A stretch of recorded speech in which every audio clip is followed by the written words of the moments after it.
Madame Thilaï, la parole est à Monsieur Alexandre Holroyd, co-rapporteur d'information de la Commission des Affaires européennes sur le projet de budget de l'Union européenne pour un temps de parole de 5 minutes.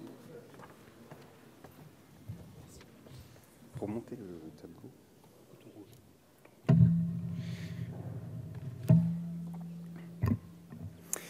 Madame la Présidente, Madame la Ministre chargée des Affaires européennes, Monsieur le rapporteur général, Monsieur le Président de la Commission des Finances, Madame la Présidente de la Commission des Affaires européennes, Madame la Présidente de la Commission des Affaires étrangères, mes chers collègues. L'exercice qui nous est demandé dans ce débat est un peu particulier puisque nous sommes amenés à discuter du montant que notre pays s'apprête à verser à l'Union européenne. Cela a été dit, la contribution française au budget européen pour l'année 2018 s'élèvera à 20,2 milliards d'euros. La France est ainsi le deuxième contributeur au budget de l'Union, derrière l'Allemagne. Ce débat est surtout une occasion pour nous de parler de l'Europe et des perspectives économiques et financières des années à venir. Le prélèvement sur recettes est le produit de plus de 50 ans de construction européenne. Cependant, le budget européen demeure, année après année, décennie après décennie, démesurément faible au regard des ambitions portées par le projet européen.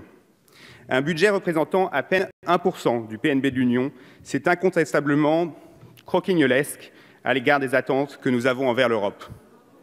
Soyons francs.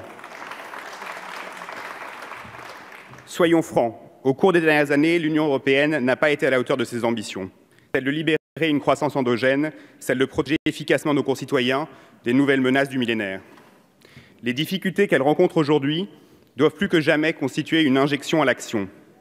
Elles soulignent l'impérieuse nécessité de redoubler de volonté et de courage politique, à plus forte raison à l'approche de l'échéance historique que constitue le départ volontaire de l'un de ses membres et contributeurs budgétaires principaux. Nous arrivons en effet en fin de période du cadre financier pluriannuel 2014-2020 et il appartiendra très prochainement aux États membres de négocier avec les institutions européennes le prochain cadre de la programmation pluriannuelle européenne. Dans cette perspective, il nous faut réfléchir au mode de fonctionnement et de financement du budget européen.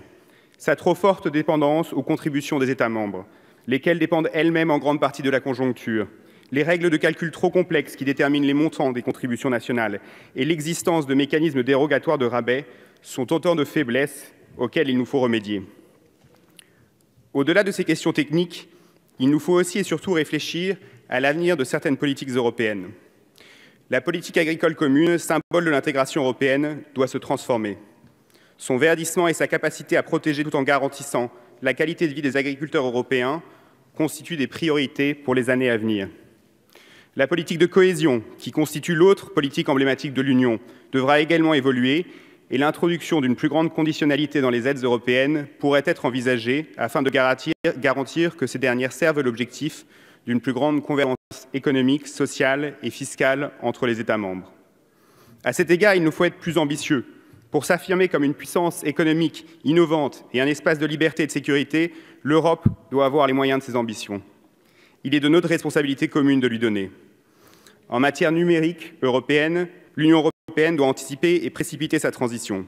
Le président de la République l'a souligné, il nous faut une Europe innovante, une Europe des champions du numérique, capable d'attirer les talents scientifiques et entrepreneuriaux. L'Agence européenne pour l'innovation de rupture, proposée par le président de la République, peut nous permettre de stimuler ce dynamisme numérique, mais nous devons accompagner son développement d'une réflexion budgétaire. Il est une autre transition que l'Union européenne doit effectuer, la transition écologique. Les mutations des systèmes économiques et des comportements doivent être encouragées et une approche et la possibilité de créer, dans le cadre d'une révision des politiques européennes sur le prix du carbone, une taxe environnementale aux frontières, me semble devoir être étudiée, à plus forte raison si les ressources collectées venaient financer le budget européen. Enfin, et je conclurai là, car le temps m'est compté, l'ambition de l'Union européenne en matière de défense doit être soutenue. L'action préparatoire sur la recherche en matière de défense, lancée par la Commission européenne en 2017 et qui se poursuivra en 2018 grâce à un montant de 40 millions d'euros, va dans la bonne direction. Il faut cependant aller nettement plus loin si l'on veut aboutir à une force d'intervention commune européenne. Madame la ministre, le président de la République a détaillé dans son discours de la Sorbonne le cap qui doit être celui de l'Europe. Un cap qui assure notre avenir en refondant une Europe souveraine, une Europe unie, une Europe démocratique. Réussir les âpres discussions budgétaires qui s'annoncent à Bruxelles sera essentiel pour être à la hauteur de cette ambition. Et je veux vous assurer ici du soutien indéfectible que vous trouverez au sein de cette Assemblée, et tout particulièrement au sein de cette majorité, pour réussir la lourde tâche qui vous incombe.